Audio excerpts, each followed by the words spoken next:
नमस्कार, India news में आपका स्वागत है। इस वक्त हमारे साथ एक खास मेहमान जुड़ रहे हैं जिनका नाम है मिस्टर आर.एस. शर्मा, जो कि चेयरमैन है empowered panel for Covid vaccination, साथ ही कोविन ऐप जो है उसके चीफ भी हैं। सर, इंडिया न्यूज में आपका स्वागत है। धन्यवाद हमें बुलाने के लिए अपने चैनल पर। सर, मेरा पहला क्वेश्चन ये है कि कल से फेज सेकंड वैक्सीनेशन शुरू हो चुका है, लेकिन जो कोविन ऐप को लेकर है अभी भी जो लोगों के दिमाग में कंफ्यूजन है वो लगातार बरकरार है। क्योंकि कल जैसे कि मैंने खुद भी ट्राई किया था, आरोग्य सेतु ऐप में गए, उसके बाद एक ऑप्शन था कोविन ऐप, उसमें गए तो फोन नंबर डालने पर कहीं ना कहीं बार बार हैंग हो रहा है सिस्टम। क्या प्रॉब्लम्स हैं जो कि आप भी फेस कर रहे हैं? देखिए, मैं तो और या कोई और लोग पता नहीं आप कैसे कह रहे हैं प्रॉब्लम है। बेसिकली हम लोगों ने अब तक से लेकर कल से लेकर अब तक करीब 40 लाख लोग रजिस्ट्रेशन हमारे हो चुके हैं और 40 लाख लोगों ने इस प्लेटफॉर्म पर रजिस्टर किया है। हम लोगों ने कोई ऐप अलग से लॉन्च नहीं किया। हमारा जो आरोग्य सेतु ऐप है जिसके करीब 15 करोड़ डाउनलोड्स है, उसी ऐप में हमने एक एक्सटेंशन बना दिया कि कोविन के रजिस्ट्रेशन भी आप उसके द्वारा करवा सकते हैं। तो एक तो ये बात है। दूसरी बात है कि हमारे पोर्टल पे आकर के भी, जो covid.gov.in करके पोर्टल है, उस पर भी आप आकर के अपना रजिस्ट्रेशन करा सकते हैं और अपॉइंटमेंट शेड्यूल करा सकते हैं। बिल्कुल सर। सर, ये कोविन ऐप, ये जो एक वेबसाइट है ना, ये पूरी वेबसाइट क्या है? क्योंकि व्यूअर्स के लिए बहुत आसानी होगी अगर वो जानेंगे इस बात को। बहुत बहुत अच्छी बात है। उसकी वेबसाइट का एड्रेस है cowin.gov.in, COWIN, cowin.gov.in। जी ये बिल्कुल। इसका एड्रेस है। इस पे आप जा करके उसमें रजिस्टर योर सेल्फ करके एक जगह आपको दिखाई पड़ेगी, उसमें आप रजिस्टर कर सकते हैं। अगर आप पहले से रजिस्टर्ड हैं तो आपके फोन के साथ कौन कौन से लोगों का रजिस्ट्रेशन हुआ है वो आ जाएगा, और रजिस्टर्ड नहीं है तो एक नया रजिस्ट्रेशन पेज खुल जाएगा। बेसिक आइडिया ये है कि एक फोन के साथ हम 4 आदमी तक, 4 लोगों का रजिस्ट्रेशन तक कर सकते हैं। तो आप अपने परिवार के लोग हों, 2-3 लोग और हों, तो उनका भी रजिस्ट्रेशन आप कर सकते हैं। तो ये व्यवस्था है। रजिस्ट्रेशन करने के बाद आप अपना अपॉइंटमेंट भी शेड्यूल कर सकते हैं नियरेस्ट जो आपका वैक्सीनेशन सेंटर है उस पर, उसकी वैकेंसी देख करके। और अगर आपको ये जो है लगता है कि भाई हम अपना उस दिन नहीं जा सकते जिस दिन आपने शेड्यूल किया है, तो अपना शेड्यूल आप चेंज भी कर सकते हैं। तो बेसिकली सेंटर भी चेंज कर सकते हैं, शेड्यूल भी चेंज कर सकते हैं। सारी फ्रीडम, सारी जो वो चीज है आपको है। सर, ये जो शेड्यूलिंग है ये फर्स्ट वैक्सीनेशन के लिए होगा या फिर सेकंड डोज के लिए होगा? यानी कि अगर कोई बेनिफिशियरी है। हाँ, जो पहले वैक्सीनेशन के लिए आप करेंगे तो वो कर सकते हैं, सेकंड के लिए भी आप कर सकते हैं। पहली बात तो ये है कि जैसे ही पहले के लिए आप करेंगे तो साथ में आपका सेकंड का भी शेड्यूल हो जाएगा 28 दिन के बाद। लेकिन बाद में अगर आप चाहेंगे कि सेकंड वाली वैक्सीन आप कहीं और जगह से लेना चाहते हैं या एक आध दिन के बाद लेना चाहते हैं, वो भी आप रीशेड्यूल कर सकते हैं सेकंड वाले। यानी कि दोनों तरह पे अगर अच्छा सर, एक और चीज, ये भी चीज आई थी जैसे कि गवर्नमेंट ऑफ इंडिया ने भी कहा था कि वॉक इन कर देंगे। अगर रजिस्ट्रेशन नहीं कर पा रहा है कोई किसी कारणवश, तो वॉक इन कर दिया जाएगा। कल तक तो प्राइवेट अस्पतालों में जैसे कि हमारी बात हुई थी और सरकारी अस्पतालों में भी कई जगह पर वॉक इन नहीं था, तो क्या वॉक इन शुरू हो जाएगा सर? नहीं, देखिए ऐसा है, अल्टीमेटली हमारे पास जो जो वैक्सीन्स हैं वो हर एक जगह पे निश्चित मात्रा में होंगी। अगर मान लीजिए 100 वायल्स दिया गया है किसी जगह पे, तो 100 लोगों को वैक्सीन कोई अस्पताल कर पाएगा। और अगर 100 लोगों ने ऑलरेडी अपना रिजर्वेशन करवा लिया है तो फिर वॉक इन का स्कोप नहीं बचेगा। लेकिन अगर 50 लोगों की वैकेंसी एक्सपोज की गई है तो 50 लोग वॉक इन में बचेंगे। तो ये बेसिकली अच्छा, हम लोग कहेंगे ये कि भाई आप अपना पहले से शेड्यूल करवा लें तो अच्छा रहेगा। क्योंकि वॉक इन में कई बार आपको निराशा भी लग सकती है। आप जाइएगा तो वहां मान लीजिए वैक्सीन खत्म हो गई या उनका जो कोटा है वो खत्म हो गया कि हमने भाई 100 कर लिया, तो वैसी स्थिति में फिर वॉक इन की सुविधा आपको परेशानी होगी। ऐसे ही मान लीजिए कि आप ट्रेन में रिजर्वेशन करवाती हैं, तो जब रिजर्वेशन करवा लेती हैं तो आपको बर्थ का पता चल जाता है कि फलाने कूपे में इतनी बर्थ है हमारी। और उसके बाद अगर नहीं करवाना चाहती है तो आप ट्रेन में पहुंच जाइए और ट्रेन में पहुंच के अनरिजर्व कंपार्टमेंट में घुसिए, वहां हो सकता है बहुत भीड़ लगी हो। तो इसमें तो मान लीजिए कंपार्टमेंट में तो आप 100 के कंपार्टमेंट में 200 लोग घुस सकते हैं। लेकिन यहाँ तो वैक्सीन भी निश्चित है, तो ऐसा तो हो नहीं सकता कि 100 की वैक्सीन 200 लोगों को लगा दी जाए। तो वैसी स्थिति में ये बेहतर ये रहता है कि आप रिजर्वेशन करवा लें, लेकिन फिर भी बहुत सारे विशेषकर ग्रामीण क्षेत्रों में जो जो सेंटर होंगे, उन सेंटर्स में ये व्यवस्था रहेगी कि लोग वॉक इन भी आ सकेंगे, लोगों को हम लोग बुलाएंगे भी, इकट्ठा करके भी वहां पे इंजेक्शन लगवाए जाएंगे, तो ये भी एक तरीका है। यानी कि अभी फिलहाल जो है प्री रजिस्ट्रेशन जरूरी है सर? नहीं, प्री रजिस्ट्रेशन तो जरूरी है, प्रेफरेबल है, और प्री रजिस्ट्रेशन नहीं करवा पाए तो वॉक इन भी कर सकते हैं, लेकिन वॉक इन में यही है कि आपको चांस लेना होगा, हो सकता है कि आपको असफलता हाथ लगे। सर दूसरी बात ये कि किस कौन कौन से वो आईडी प्रूफ्स हैं जो कि रिक्वायर होंगे रजिस्ट्रेशन के लिए? देखिए, ऐसा कोई भी आईडी प्रूफ जिसमें आपका फोटोग्राफ हो, जिसमें आपका नाम लिखा हो, जिसमें आपकी जन्म तिथि हो और जिसमें आपका जेंडर हो, ये चीज चलेगी। तो आधार एक ऐसा कार्ड है, ड्राइविंग लाइसेंस है, पासपोर्ट है, इलेक्शन फोटो आईडी कार्ड है, ये सारे के सारे डॉक्यूमेंट इस तरह के हैं जो कि जिनमें ये तीनों चीजें हैं। तो वो कोई भी डॉक्यूमेंट आप लेके आ जाइएगा। उसके बाद ये है कि आधार कार्ड सबसे सरल इसलिए है कि उसमें डिजिटल ऑथेंटिकेशन हो जाता है। डिजिटल ऑथेंटिकेशन का मतलब है आपको पेपर लेस फोटोग्राफ वगैरह कुछ नहीं करना पड़ेगा, सब कुछ सिस्टम से आ जाता है, आपका नाम वगैरह भर जाएगा, तो ये ज्यादा बेहतर तरीका है। फिर भी अगर मान लीजिए आपने आधार आपके पास नहीं है, आपने रजिस्ट्रेशन नहीं करवाया है आधार में, तो फिर आप दूसरा डॉक्यूमेंट भी ले जा सकती हैं। सर लगभग एक दिन में जो ये पर्टिकुलर आपने प्लेटफॉर्म बनाया है सॉफ्टवेयर कोविन, इस पर लगभग एक दिन में कितने लोग अपने आप को रजिस्टर करा सकते हैं? कैपेसिटी क्या है? जितने जितने लोग चाहे रजिस्ट्रेशन करते हैं, कैपेसिटी का कोई कंस्ट्रेंट नहीं है, करोड़ लोग कराना चाहे करोड़ लोग भी करा सकते हैं, कोई समस्या नहीं। सर एक चीज और, जैसे कि इंडिया न्यूज ने पहले भी बताया था कि कुछ फेक एप्स जो हैं वो मौजूद हैं, ऐसे में लोगों के अंदर कंफ्यूजन बहुत ज्यादा है, और हमने सरकार के माध्यम से ये बात सामने भी रखी थी, साथ में सरकार ने भी ट्वीट किया था, लोगों को जागरूक किया था कि इस तरह के जो ऐप हैं इनसे दूर रहें और इन्हें डाउनलोड ना करें। तो सर ऐसे में इन पर आप क्या मैसेज देना चाहेंगे, इस तरह की जो प्रॉब्लम्स आ रही हैं सामने?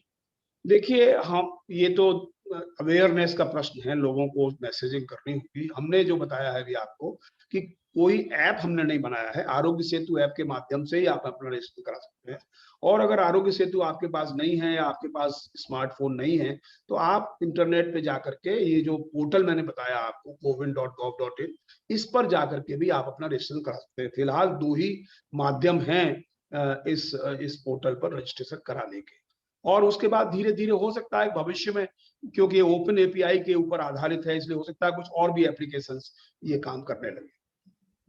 सर बिल्कुल सही आपने सुझाव दिया है, साथ ही ये बहुत बड़ी जानकारी है कि एक वेब पोर्टल मौजूद है लेकिन किसी तरह का ऐप नहीं है, और इस वेब पोर्टल का नाम है cowin.gov.in। यानी कि अगर आपको सेल्फ रजिस्ट्रेशन कराना है वैक्सीनेशन के लिए तो आप इस पर भी जा सकते हैं, और साथ ही जो एक और जो इसके साथ साथ सब्स्टिट्यूट है वो है आरोग्य सेतु ऐप, जो कि पहले से ही काम करता आया है। उसमें एक ऑप्शन दिखेगा आपको ऊपर की तरफ जिसमें लिखा हुआ है कोविन, यानी कि आप उस पर जाएंगे, बटन दबाएंगे तो अपनी जो भी इंफॉर्मेशन और जो भी वो मांगता है जानकारी, आईडी प्रूफ हो गया, मोबाइल नंबर हो गया, ये सब आप जो है उसमें डाउनलोड कर सकते हैं, अटैच कर सकते हैं।